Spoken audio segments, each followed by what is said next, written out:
I think I'm right in saying that this programme probably covers India more than any other show in the British media, and I do that for many reasons. First of all, I think that given the size of the Indian population, it is scandalous how India is ignored in much of the international media. It's one of the it is the world's largest democracy. Second of all, the historical ties between Britain and India mean that I think we ought to take a lot more notice of what goes on in India. And I know that we have a lot of people who listen to this programme whose families originate from India. And I'm sometimes rather ashamed of my lack of knowledge of the country. I've never been there. I'd love to go, actually. So I want to talk about it tonight because India is in dire straits at the moment. I don't think anybody would argue against that. When you look at the number of cases of COVID, when you look at how the hospitals are being overrun by people, you look at the fact that oxygen has almost run out. You look at the fact that the number of beds is clearly not adequate, and you think, well, this could have happened here. And so then you have to think, well, how has this been allowed to happen?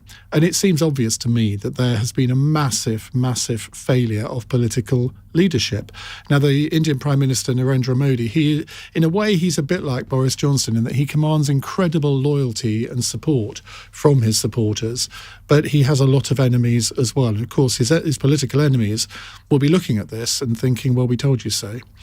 And it is, I think, quite scandalous that he lifted parts of the lockdown when it was clear that that would have a devastating effect.